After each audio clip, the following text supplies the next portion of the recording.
साधु से लेकर बाहुबली बनने तक का सफर 9 साल की उम्र में पहली बार हुए थे गिरफ्तार अनंत सिंह की अनसुनी कहानी।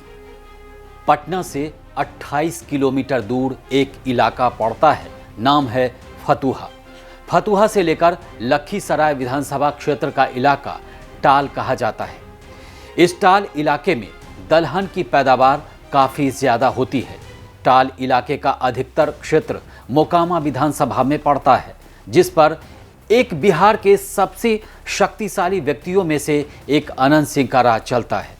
ताकत ऐसी कि उसके चाहने वाले उसे छोटे सरकार कहते हैं। मोकामा विधानसभा से अनंत सिंह लगातार 4 बार के विधायक रहे हैं। 2020 के विधानसभा चुनाव में उनकी पत्नी इस सीट से विधायक बनी।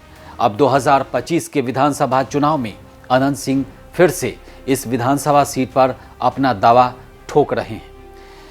हालांकि इस बार उनको टिकट भी मिल गया और इसी चुनाव में वो ज़्यादा सुर्खियों में भी है। अपराधी से माननीय बने अनंत सिंह की क्या है कहानी, क्यों लोग उन्हें छोटे सरकार कहते हैं, आइए बताते हैं हम आपको। अनंत सिंह का जन्म 1 जुलाई 1961 को हुआ था।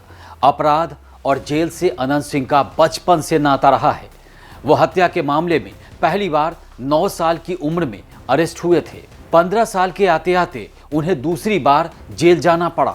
इसके बाद तो अनंत सिंह ने कभी पीछे मुड़कर नहीं देखा। हत्या, अपहरण, आर्म्स एक्ट सहित कई धाराएं एक के बाद एक अनंत सिंह के सीने पर मेडल की तरह लगती चली गई। एक बार की बात है, अनंत सिंह का मन दुनियादारी से उचट जाता है।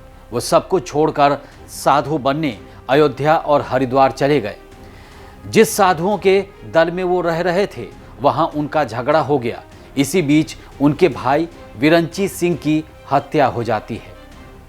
भाई की मौत की खबर सुनते ही अनंत सिंह पर बदला लेने का भूत सवार हो जाता है। एक दिन पता चलता है कि उनके भाई के हत्यारे नदी के किनारे बैठे हैं। फिर क्या था, अनंत सिंह नदी पार कर हत्यारों के पास पहुंच जाते हैं और उसकी गोली मारकर हत्या कर देते हैं। ये इसका आरोप उन्हीं के ऊपर लगा। इस हत्या के बाद अनंत सिंह का पूरे इलाके में नाम हो जाता है। अपराध के नाम होते ही अनंत सिंह जमीन कब्जाने, अपहरण, रंगदारी और अन्य आपराधिक कामों में उनका नाम आता रहा, उन पर आरोप लगते रहे। अनंत सिंह जिस बाढ़ इलाके में अपना दबदबा बना रहे होते हैं, वो इलाका राजपूतों और भूमिहारों के बीच खूनी जंग के लिए बदनाम था। लोग रात के समय घरों से बाहर निकलने में डरते थे। इसी दौरान अनंत सिंह भूमिहारों के बीच एक रक्षक के रूप में उभरे। रौबदार मूछें और काउबॉय अवतार में दिखने वाले अनंत सिंह ने दोस्ती और दुश्मनी बराबर पाली। उन पर कई बार हमले हुए, लेकिन वो बच गए। एक बार की बात है, वो छत पर सो रहे थे, तभी उनके विरोधियों ने उन पर हमला कर दिया। गोली अनंत सिंह के पीठ में लगी और सीने में अटक गई। अनंत सिंह को आनन फानन में पटना के एक नर्सिंग होम ले जाया गया, जहां पर अनंत सिंह के विधायक भाई दिलीप सिंह खड़े रहकर उनका इलाज कराते हैं। बताया जाता है कि अनंत सिंह पर हमला उनके दुश्मन विवेका पहलवान ने कराया था। अनंत सिंह के बड़े भाई दिलीप सिंह बिहार में एक दबंग नेता माने जाते थे। वो मोकामा से विधायक थे। दिलीप सिंह लालू प्रसाद यादव की सरकार में मंत्री भी रहे। जिस नेता के लिए दिलीप सिंह बूथ कब्जाने का काम करते थे, बाद में उसी नेता को हराकर वो मोकामा से विधायक बने। दिलीप सिंह अपने दबदबे के लिए एक ऐसे व्यक्ति की तलाश कर रहे थे जो इलाके में अपना वर्चस्व कायम कर सके। उनकी ये शर्त अनंत सिंह ने पूरा किया। साल 1994 की बात है। लालू प्रसाद यादव बिहार के मुख्यमंत्री बन चुके थे। मुख्यमंत्री बनने से पहले लालू यादव ने नीतीश कुमार से लेकर रामविलास पासवान तक सबको साइड कर दिया। जब 1996 का लोकसभा चुनाव आया तो नीतीश को चुनाव की चिंता सताने लगी।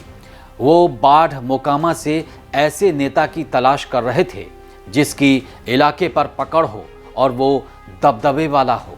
उनकी तलाश अनंत सिंह पर खत्म हुई। अनंत सिंह ने भी नीतीश कुमार की खूब मदद की। साल 2005 में नीतीश कुमार ने अनंत सिंह के एहसान का बदला अपनी पार्टी से टिकट देकर पूरा किया। उन्होंने मोकामा विधानसभा से अनंत सिंह को टिकट देकर चुनावी मैदान में उतारा और अनंत सिंह ने चुनाव जीत लिया। उस समय नीतीश कुमार के इस फैसले की काफ़ी आलोचना हुई थी, क्योंकि नीतीश कुमार लालू यादव के जंगल राज के खिलाफ ही मोर्चा खोलकर जनता के बीच जा रहे थे और वहीं नीतीश दूसरी तरफ अनंत सिंह को पार्टी का टिकट दिया। हालांकि नीतीश कुमार ने इन आलोचनाओं की कभी परवाह नहीं की। बात साल 2015 की है।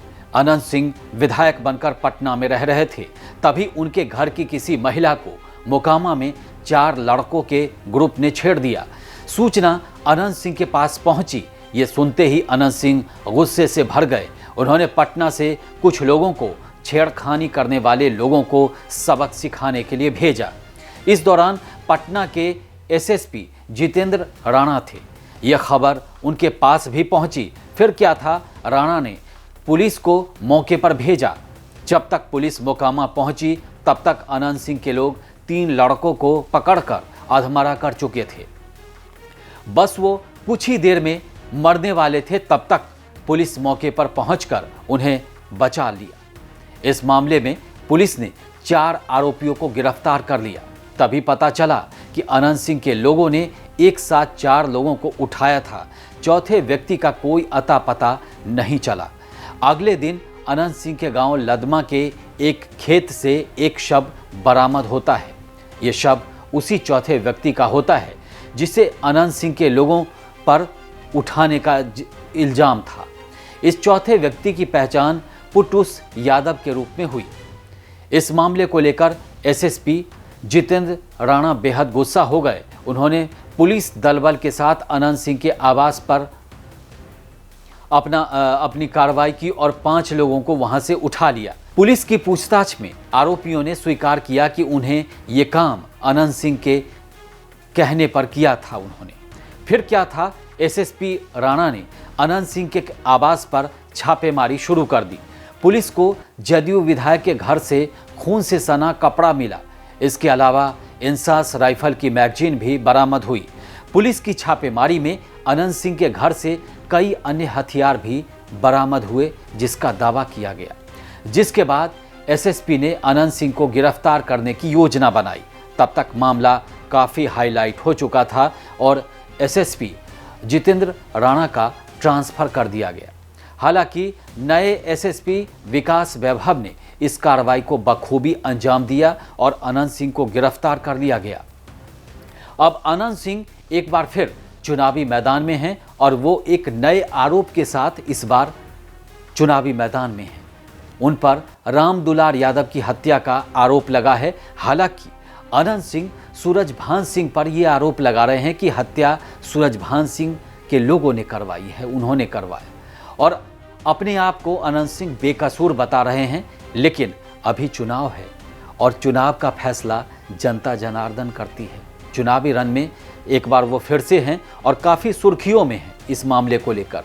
अब जनता जनार्दन क्या फैसला करती है ये तो 14 तारीख को पता चल ही जाएगा। फिलहाल इस वीडियो में इतना ही। देश और दुनिया की ताज़ा तरीन खबरों के लिए देखते रहिए भारत एक्सप्रेस डिजिटल। नमस्कार।